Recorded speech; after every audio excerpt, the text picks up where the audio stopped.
we gave out an abstract that tried to do a lot of the work that we wouldn't then have to do when we stood up, so it would serve by way of introducing the empirical case study from which we want to speak. Now, you may or may not have had the chance to read it. I know how these things go. I'll very quickly rehearse what's in there, but before moving very quickly on from it in order to get to what we want to talk about. There's these people in the middle of Cardiff, okay, two groups, in fact, that we spent a lot of time with over recent years. And this image taken from the annual report of an organisation working in the middle of Cardiff, doing the sorts of stuff that we're interested in, serves as an image for that. One group of people, or category, are the homeless. I mean those who are actually out on the streets at night. And Cardiff has its share of those, no more nor less than any other city its comparable size in the UK, I wouldn't have thought, but it certainly has them. And they're in the middle of the city rather than the suburbs for reasons which I can't explain now, which are probably evident to you anyway. And they're in a condition of real need, often visible as such, not always visible as such, but up against the materiality of the city, the cold, hard floor, etc. Yeah? And then there's other people employed by the council, the team we want to talk about, a team of operatives whose job it is to minister to these people in need. And the difficulty they face in doing so is that the client group that they're supposed to spend time with help resolve problems for, offer advice to, or practical assistance or whatever else, are hard to reach.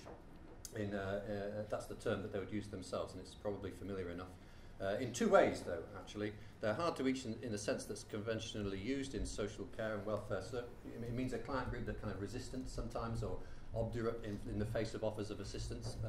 Their lives are chaotic. They have reasons to be suspicious of authority, some of them. They have had histories of repeated failure of attempts to engage with mainstream services and have kind of retreated from that. They may be in grip of some other kind of instability, addiction or mental illness or whatever it might be that makes them a hard client group to successfully make a therapeutic connection to. Hard to reach in that sense. But they're also hard to reach in the sense that they're dispersed somewhere around the middle of the city. That they're not... They don't have addresses at which you might call to offer assistance because they are homeless and sometimes very visible as such, as I said just a moment ago, but sometimes kind of squirreled away in amidst the middle of things in what is a cluttered environment, to use Gibson's kind of phrase. We had Gibson just one presentation ago. So we've got a group of workers who are on the lookout for others, are looking after other people in both senses of that phrase. They need to search to find them, and when they do, they want to make some kind of therapeutic connection. Which is to say that the whole project for us, the mobilities project for us, is an instance of patrol. These people, the team, the guy with his back to us here, spend a lot of their time patrolling around the city centre. Patrol is an interesting instance of mobility, we think, because it doesn't get you anywhere. You end up back where you started. It's not, instead it accomplishes other things along the way, and we've become quite interested in what patrol is and what it is to search, because both of those are surely instances of a mobility practice, but rather different from other kinds of mobility practice. The whole exercise is conducted on foot. So far, I mean, they also have cars, these people, but they get in and out of them and spend their best hours poking around on foot. So it's a pedestrian kind of ethnography at the back of what we want to talk about. Some guys schlepping around the city, wearing their shoes out, nowhere to sleep, nowhere to sit, or finding it hard to secure such spaces, and people out and about on foot, on patrol, trying to make some sort of connection with them. We said we'd do three things, four things in fact, at the very end of the abstract that we circulated. We said we'd talk a little bit about, this is kind of looking backwards and looking forward, we'd talk a little bit about the ways in which we've already written stuff around this, and then look ahead to some of the ways we're already writing or soon to write, or And I think the three, let me take a look, were something about knowledge and place, footwork, knowledge and place, I think was the first one we said we'd do. Then something about need and care and repair, hence our earlier title, and the politics thereof, that was the second. Something about territories, which is a concept we've become particularly interested in. And then we said, fourthly, we'd kind of look ahead to what all this might add up to and where we might be going in terms of the intersection of this work with mobilities scholarship. That's the plan, okay? Here's the first, so we're going to share it up between the two of us, yeah? I'll do a bit, and then Rob will do a bit and take you through to the end of 20 minutes. Here's my bit. I'll do the first of those two. The first form which this ethnographic interest in this kind of activity took for us, working together, was an interest in knowledge of place, local knowledge, how it is that people who are from wherever it is that you're interested in know that place as locals. And we had this idea that it would be really interesting to take the city centre as a place and ask how is it that people know the city centre, and what do different knowledges of that same central space look like according to what your relationship with it is. Oh, thanks, Rob. There's the 4 things. And rather than, as others of our colleagues were doing at the same time in other sorts of places, employ a mobile method to get people to tell you a little bit about the place that they're from and know by walking you around it maybe and talking about it at the same time. We thought it quite interesting that we already had these people who had their own mobile methods in play, who knew the place that they knew, that they know, and in the way that they know it because they repeatedly patrol it. And we were just as interested in finding out not so much what they knew about the middle of Cardiff, but how it is that their mobile practices allowed them to know it.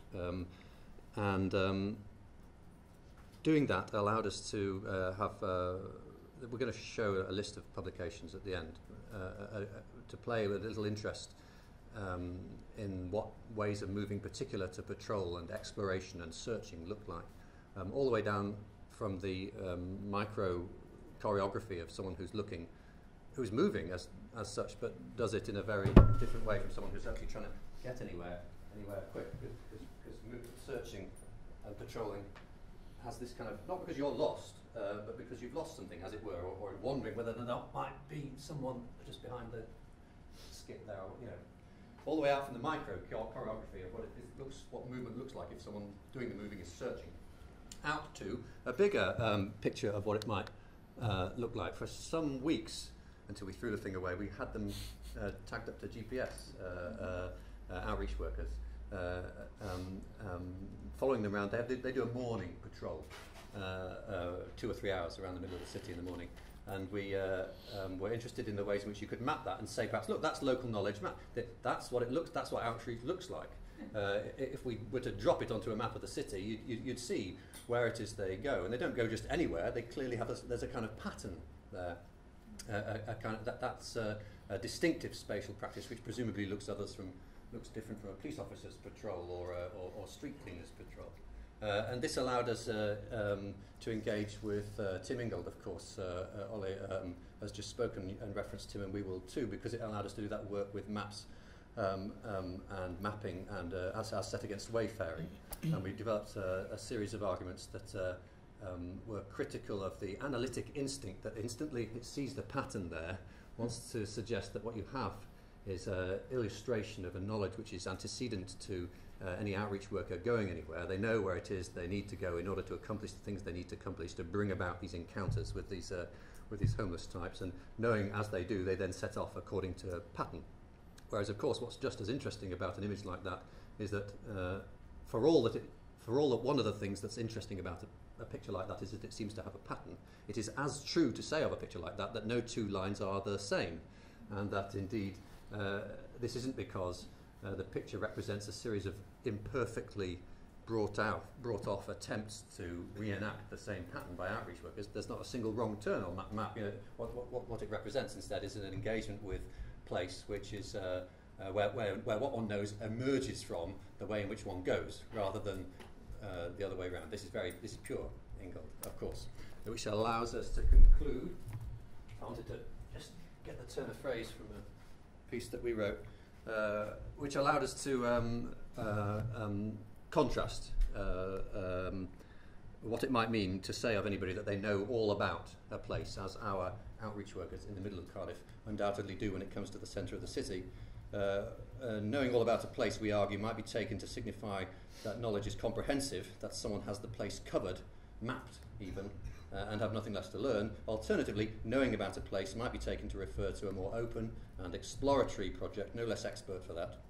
To know all about is to range through an environment in pursuit of further inquiries. One of the things we liked about that first paper was that it allowed us to do some of the stuff that Ingold so expertly does elsewhere in the very environment which he most frequently describes as resistant to wayfaring practices. Those of you who've read Tim will of course know that he kind of draws on traditional anthropological kind of settings to make his points about wayfaring, and the paved surface of the city doesn't figure so very well, but you can, these, okay, that's thing 1, okay? How are we doing? Okay, we're doing okay.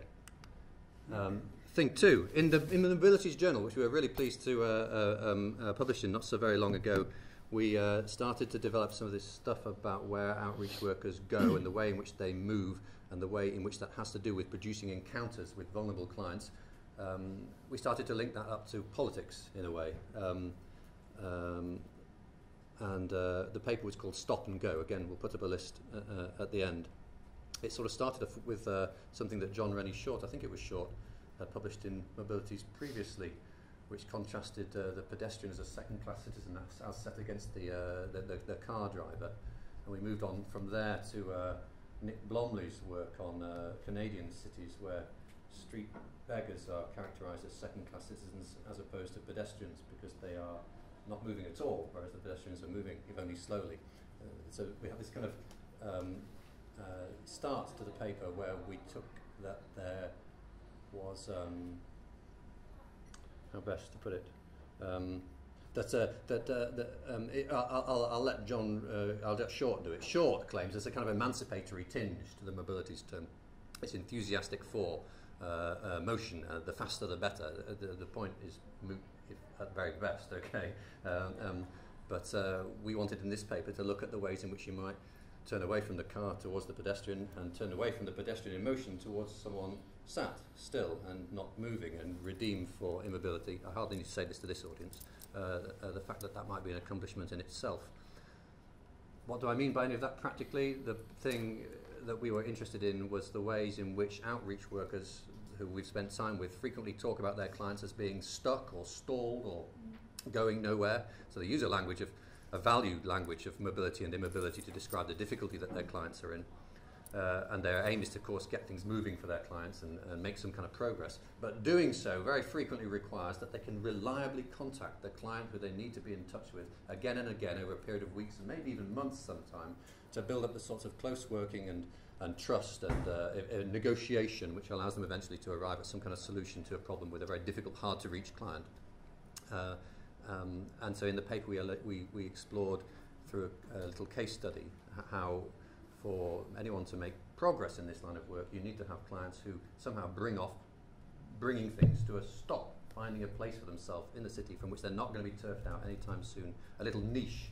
Another turn of phrase I think that was Johan mentioned briefly in the city where outreach workers can repeatedly find them and make some kind of progress over time because someone is not moving.